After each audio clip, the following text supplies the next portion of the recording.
Well, thank you for inviting me here tonight, and I was asked to come and speak on the Carmichael history. I'm at a bit of a disadvantage because while my maternal side of the family had more history than anybody ever needed, the Carmichaels didn't seem to pass on very much. They were much quieter and much more reserved, I guess. So up until about 6 years ago, there was a lot of history missing. A long-lost relative in South Africa did extensive research and provided me with about 65 pages by email of family history. So I'm not going to share that with you tonight, but it helped to understand where they had come from and why. So I will run through some of the history, first of all, and then I'll share some recollections and reminiscences with you. James Rutherford Carmichael, my grandfather, was born December 2nd, 1857 at Ancrum in Roxburgh, Scotland, which is in the southeast corner, very close to the border with England. In 1880, he left Scotland and went to Iowa. We don't know quite why, but he decided that he would go. He'd been trained as an accountant, and why he went to Iowa remained a mystery. Mary Ann Peter, who became his wife, was born February 22nd in Leven, Fife. Her family had owned a very large flax mill complex in Leven. It was the first spinning mill in Scotland to operate with gas. Their house was the first home in Scotland that was illuminated with gas. And apparently it was the first house in Fife to have a bathroom, which according to reports attracted many visitors to observe such a luxury. However, by 1880, cotton had overtaken flax in the textile industry, and that combined with the Industrial Revolution caused a decline in their business and therefore in their fortunes. In the face of all this, the Peter family decided to move to the New World. Coincidentally, they also moved to Iowa, and so it was there that James Carmichael and Mary Ann Peter, both from Scotland, would meet. My research has turned up the information that emigration at that time was part of a scheme by the Scottish American Land Company. They offered grants of land of 160 acres each to immigrants at Ochaden in Osceola County, Iowa. And that was to encourage them to move on and work the land and become farmers and become Americans. The various members of the family each received their 160 acres, and Mary Ann received her grant of 160 acres on November 1st of 1881. James and Mary Ann were married on July 9th, 1882 at the home of the bride's parents, Mr. and Mrs. Henry Thomas Peter, in Ochaden Grove, Osceola County, Iowa. That was originally the first knowledge we had of this connection. It was recorded in the family Bible that they presented to my parents when they were married. Their first two children were born in Iowa, John, born in 1883, and Dora May in 1885. After enduring the snow and ice of Iowa for several years, they finally decided to move to Victoria in 1886, traveling by rail across the U.S. to Seattle, a trip which took 10 days because of adverse weather. They arrived in Victoria at Easter, and observing all the trees and flowers in bloom, they thought they had indeed arrived in paradise. And that was one statement that was recorded through the family history. Mary Ann's parents and other members of the family followed them in 1887. James Carmichael went in search of property, and he purchased Section 32 at the northern end of Cordova Bay, which had some small buildings and a cleared meadow. He cleared some more land to create a farm and built an 8-room house for the family called the Cedars. It cost the princely sum of $2,500 to build at that time, but obviously it was quite sturdy, as that house is still in use at Cordova Bay. It was perfect for a growing family, and the next 2 children were born there. Walter Rutherford, my father, was born there June 5th, 1889, and his birth certificate, there was no Cordova Bay mentioned, but his birth certificate says he was born at the Cedars in the Lake District, which was what this was all called, of course, at that time. Esther Tandy was born in 1890. The section that was owned by the Carmichaels was the site previously occupied by Fable Cottage, and of course it's the land on which the present Cordova Bay School also sits. The family home was at 944 Walima Avenue, which was named for the 3 Carmichael children, Walter, Esther, and May.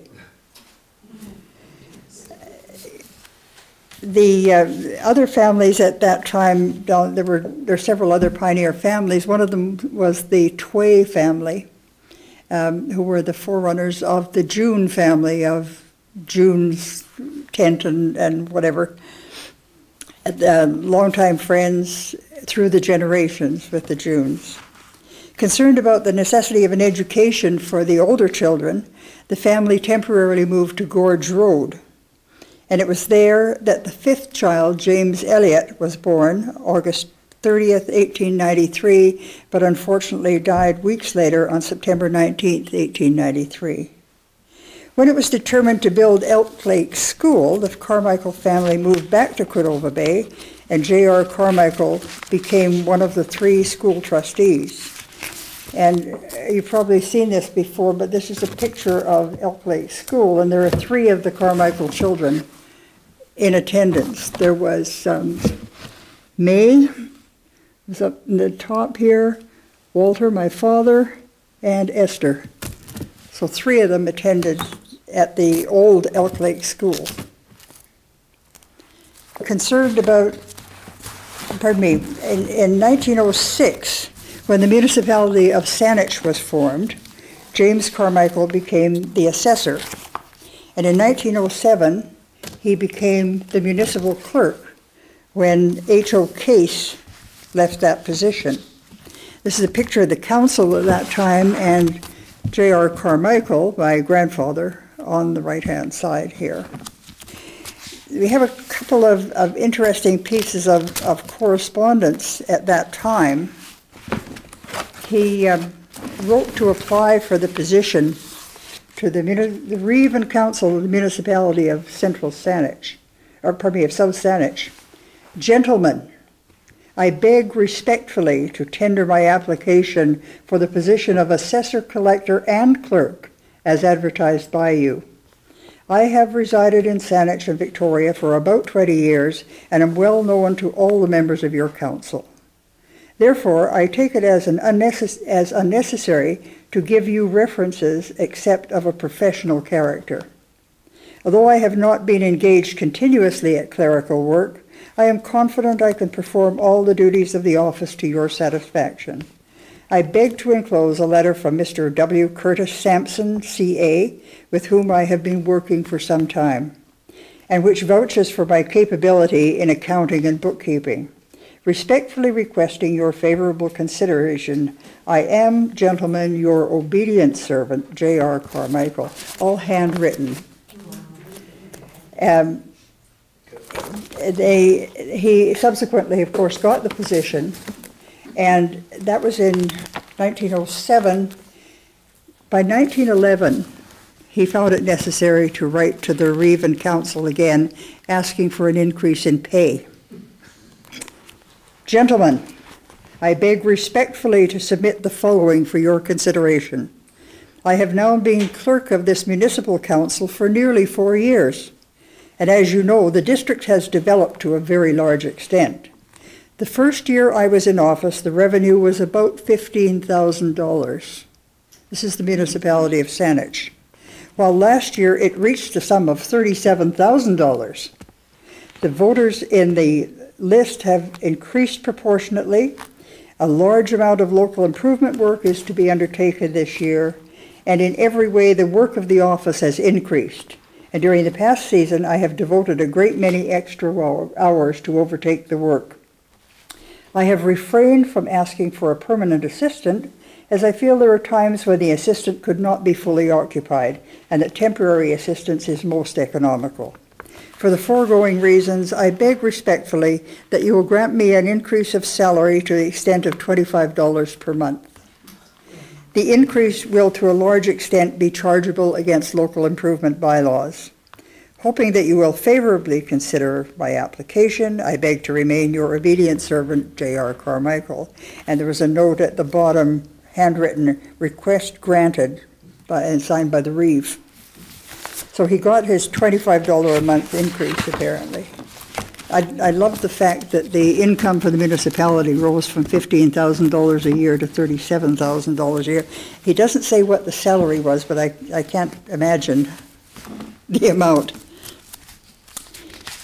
He remained with Saanich until 1916, also serving as Justice of the Peace. In 1916, the Carmichael family moved to Oak Bay for a time on Cookman Street, later on Carrick Street, and James went to work for Northwestern Creamery. James and Mary Ann Carmichael's family had moved on also. And this was a family photo that was taken about that time with various members of the family included. May had married John Young in 1906. They all still lived in the Saanich area. They had 2 children, Dora, who married William Blake, and some of you might be old enough to remember Whitby and Blake, who had mobile farming equipment and went around cutting crops, baling, thrashing, doing all that sort of thing with great noisy steam engines and belts running back and forth. The second child, Maida, died at the age of 4. Esther married William John Quick in 1909. They had 2 children, Fred, who married Matilda Tilly Weberg, and they had 2 children, Gary, who died at the age of 19 in a hunting accident, and Sharon, who's married to Jim Pine and lives out at Willis Point. So she's still in the area. The second son was Brody, better known as Buster Quick, and he married Marjorie Achenbach. They had 1 daughter, Christine. Her last name is Steele, and I'm sorry I don't know her husband's name. Okay. John Carmichael married Alice Hanson. They had no children. And Walter Rutherford married Evelyn Mackenzie Nimmo, April 28th of 1928. That was my parents, and this is a picture of their wedding. And it's not going to stand up too well, but in 1928, that was their wedding. They had 2 children, myself, Norma, who married Mike Sealey. We have 3 children, Michelle, Lynn, and James. My sister Jane, who married Jack Thompson and had no children. We have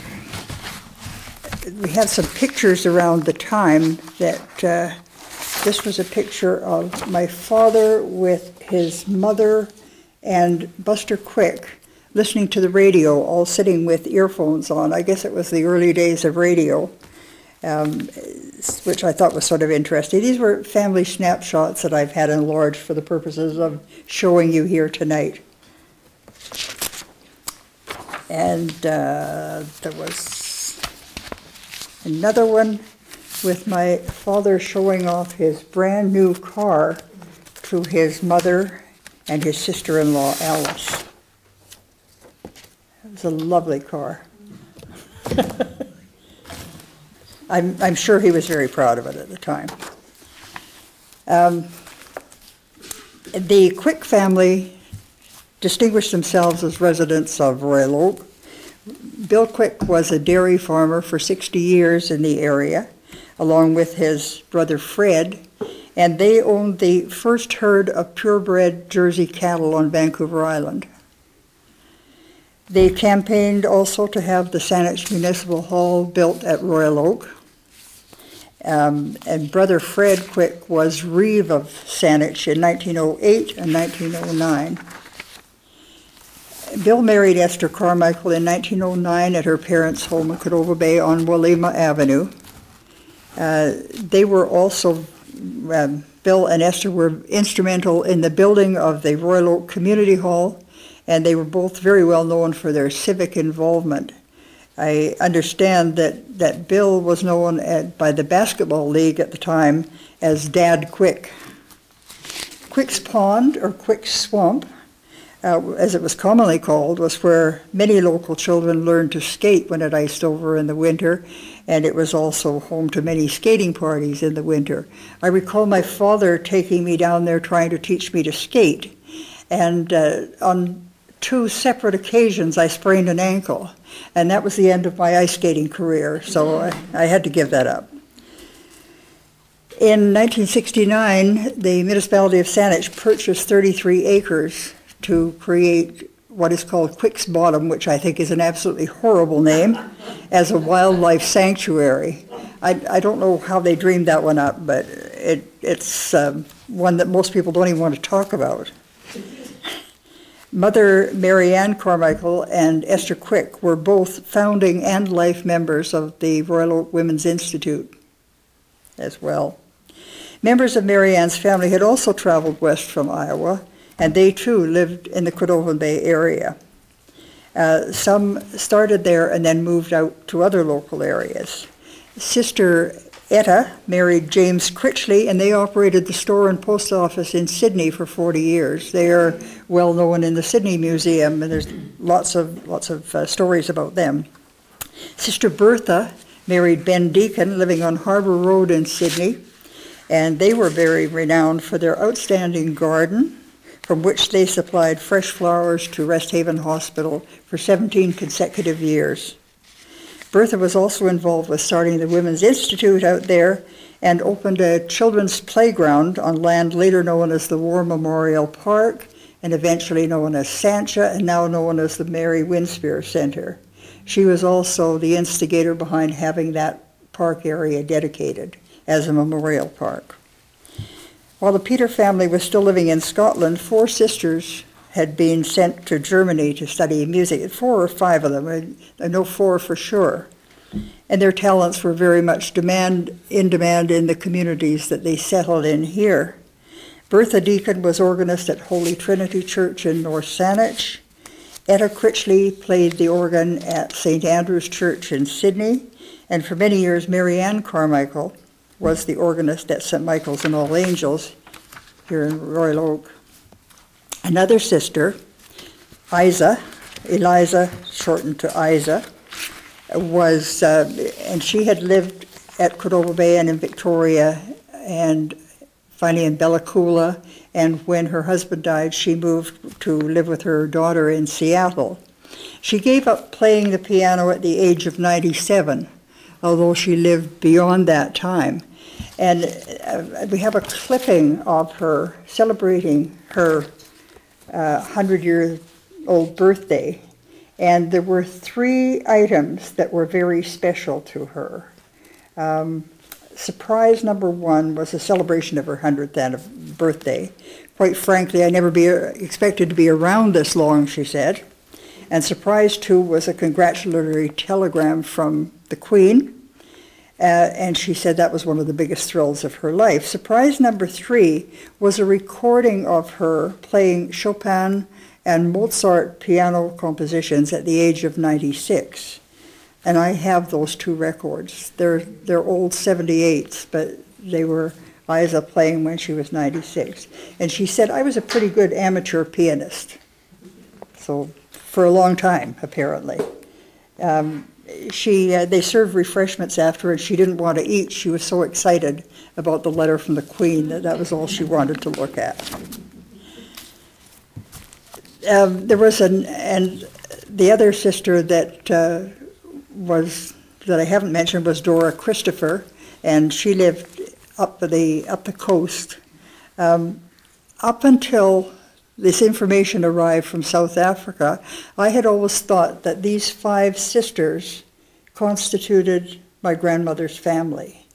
It was not till they arrived and I started reading through all these documents, it was a family of 10.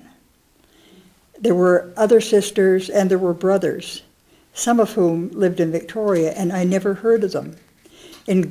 In dealing with history, I have found that some of the old families were quite quirky, and they ignored certain segments of the family, or they didn't talk about them. Whether they were out of sorts with them, I don't know. But I did not know that these other ones lived in the area, as I did not know until that time that my great-grandparents had also lived here. Mary Ann's parents, Henry Thomas Peter and Mary Ann Peter, lived at Cordova Bay, just down from the Carmichael home on the corner of Fenn Avenue, until they died. And both of them were buried in St. Luke's churchyard in Saanich, along with another daughter who died unmarried, Mary Jane Peter. Never knew that. Nobody ever talked about it. It's really quite bizarre. Mary Ann Carmichael died in 1930, before I was born, so I never got to know her. And James, my grandfather, died at the age of 91 in 1948. Both of them are buried in the Carmichael family plot at Ross Bay Cemetery. And that, I have one picture of myself with my grandfather, taken when I was very small. And that's how I remember him. He was quite elderly. I was a child of older parents, so he was obviously much older. That's what I have on the sort of formal history of the family. But I wrote down some recollections and reminiscences that I have of the area. Because Grandmother Carmichael died before I was born, I only knew about her through family stories or research. She was apparently much loved by her family. Everybody spoke of her very kindly. Grandpa Carmichael, I do remember. He was always immaculately dressed. He was quite tall and stately and very upright. Although he was kind and gentle, he was also very, very serious. And he used to come and stay with us for visits of a week or so. When he came, he always had to read The Colonist, and we had to listen to the BBC News on the radio. Quite the opposite to my maternal grandfather. In fact, they were diametrically opposed. My other grandfather only read the Times, and he listened to local radio. Grandfather Carmichael was an arch conservative. My other grandfather was very left-wing. He was an old coal miner. He was a union supporter. He was one of the starters of the CCF locally. So I walked very carefully between these poles, and it became an asset later. You get involved in politics. It's very helpful sometimes to be able to walk down the middle. I'd heard arguments on both sides, so I learned to be very careful. After Mary Ann's death, he must have moved to live with Esther, because that's the only place I ever remember him living permanently, other than when he was visiting with his other children. He would come and stay with us. He would go and stay with May for a while, and I guess he stayed with John for a while too, up at Cowichan. My memories of Royal Oak. In the summer, I used to come and spend a week or two with Aunt Esther at the Quick home up on the hill down there. I was always fascinated with the activities down the hill at the dairy building on the farm, and I was allowed to help. What help I was, I'm not sure, but they allowed me to go and help. I loved it, and I got a half pint of milk to drink out of the bottle and that sort of thing. At that time, I was allowed in the dairy, and at that time I neither had nor needed a food safe certificate. Everything was very clean, but people didn't go around with hairnets and rubber gloves at that time. The Quicks also raised a flock of turkeys in the fields both west and south of the house. And as a kid, I loved to go out and tease those turkeys until I had them all gobbling, and there was just an awful racket going until Aunt Esther would come out and reprimand me for teasing the turkeys. We always attended St. Michael's Church on Sundays, and then she would, as a special treat, she would take me to Cordova Bay, to the beach down by McMorran's, because of course that's where the Carmichael children had grown up, and I used to hear tales of the fun they used to have on the beach. Although they came along later, the McMorrans were also longtime family friends, and because of that, the excursion usually ended with an ice cream cone, which was this really special treat. Eric McMorran married a Royal Oak girl as well, Helen Burgess, who lived right across from what used to be called the old health center on Glanford Avenue. And we used to visit, as a family, we used to visit the Burgess family quite frequently, so I got to know them really well. And I still keep in touch with Helen and Eric. Another Royal Oak resident we visited a lot was someone we called Granny Scott, who lived down on Viewmont, about where the entrance to Royal Oak Shopping Center is. There's the road that goes up behind the school, right on that corner, and the frame of the old house is still there. It's been added to and changed. But Granny Scott lived there, and I don't know what her relationship was to us other than just a friend, but we visited her regularly. Her daughter Grace married James Cadell, and their son Jim became a very popular schoolteacher in Saanich at one time. I think Jim is retired now. I met up with Grace last year, and she's living at Cordova Bay now. And I know that she's still in the phone book, so I guess she's still holding in there. I remember the Women's Institute Hall where old-time dances used to be held. And as a very small child, I would attend with my parents. There were no babysitters. You went along. And eventually they were dancing the night away, and eventually I would get tired and curl up on a bench and be covered with a coat until it was time to be carried home. And I would fall asleep to the music of what I believe at that time was the Barker Family Orchestra. The Barkers were from the Prospect Lake region, and they had quite a local band that used to play for these old-time dances. I really enjoyed Gary Cunningham's presentation. I watched the video, and it was fabulous. Chuck and my father were very good friends, and we always had to stop at the log cabin service station while they talked. And my father would be talking with Chuck, and I was always fascinated with Gladys. There was a woman that could do absolutely anything. She was a great role model. So I always thought that if she could do it, I could probably give it a try anyway. My father had been a partner with Fred Marconi in what was, if not the first, one of the first service stations in the Royal Oak area. I have no idea where it was because it was before my time, but they used to talk about it all the time. And I don't know if that was why my father became friendly with Chuck Cunningham, whether there was some connection over service stations or what, or if not, whether it was the hockey connection. Because I noted that in Gary's presentation, he mentioned Lester Patrick and his father skating with him. And I do recall my father always relating conversations and talks about skating and skating with Lester Patrick. So they were around about the same time, I guess. The Saanich Municipal Hall was a very special place. My grandfather, Richard Nimmel, was the works foreman for Ward 6 of Saanich, although we lived in what is now Central Saanich. And I guess municipal work was very different then. I used to get to, as a small kid, I used to ride around with him when he would be checking on various things. I guess I would be maybe 4 or 5, and we would check into the Saanich Municipal Hall, and Helen Elliott literally ran the Municipal Hall. Helen always claimed that I was meant to be her daughter because I had red hair like her. So I always got very special treatment there.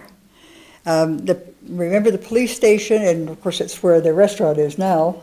The police station was downstairs, and I remember very well Chief Joe Bull, Eric Elwell, who seemed to be assigned to Ward 6, because we would see him drive out about once a week and check on things in Ward 6.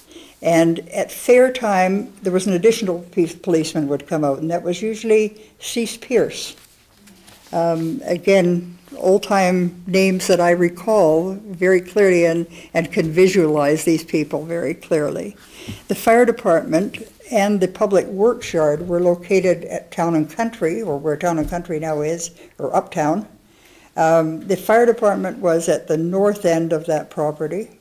It was a 2-bay department, and it contributed to the creation of Central Saanich out of Ward 6, because if your house caught fire in Ward 6, you knew it would burn to the ground before the fire department got there. There was no way they could make it from Town and Country out to Central Saanich. And that was one of I recall the discussions and process that went on in the creation of Central Saanich Municipality. And the fire department was one of the key motives for creating the new municipality, so there would be fire protection. At the southern part of that lot was the works yard. And again, I recall some of the workers really well. Charlie Grant was the shovel operator with the big steam shovel.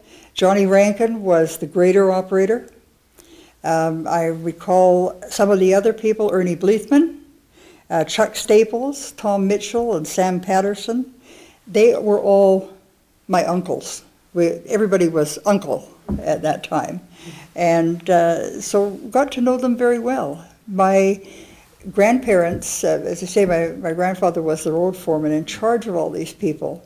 And every Christmas, my grandparents would have a special Christmas dinner for their boys. The boys were almost as old as they were, but they would have a dinner for the boys. And they would all gather around the huge dining room table at my grandparents' and have their turkey dinner, usually about a week in advance of Christmas. My grandparents were known to the crew as Dick and Uncle Sis, Aunt Sis. That was what half the community knew them as, Uncle Dick and Aunt Sis. But that was what the crew also called them. I remember my grandfather, he was very concerned about his employees always, and if there was a snowstorm and he knew that Johnny Rankin would be out on the grader, he would get up in the middle of the night, literally, light the fire and get the kettle boiling so he could make coffee or tea for the boys. So these are just some of my recollections of the way it used to be in Saanich, and specifically in this particular area. So thank you for listening, and I don't know if you have any questions. I will try and answer them. I've told you pretty much all I know about it, but I'll be glad to try and answer any questions. Where is the old Carmichael house in Cordova Bay? On Walima, 944 Walima. And when we had the class from Cordova Bay the other day, I was talking to the teacher and explaining I had a special interest, and said that the house my father was born in was still there. And she asked the address, and she said, "Oh, I know that house. We have a child in school who lives there with his grandparents." So it's changed slightly. It's on the Saanich Heritage Registry. They have a picture of it in there, and it's on their website as well. I was wondering if everybody here just walked through the field under the barbed wire, wearing our clothes.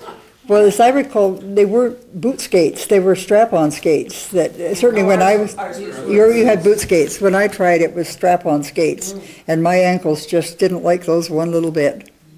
I was not destined to be in the ice capades. No.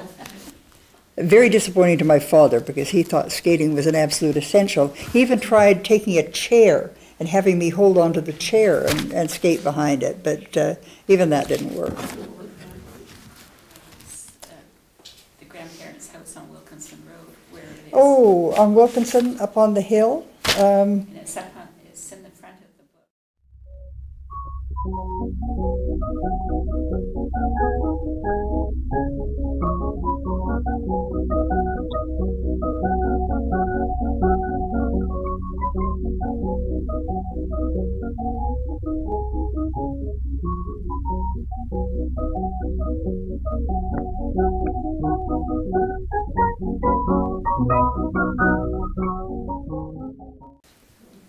But it's quite prominent, sitting up on the rise there. Yes, it overlooks it. Well, you certainly brought back lots of memories of those things. Lots of names in there, which is, I think it's really interesting to have on.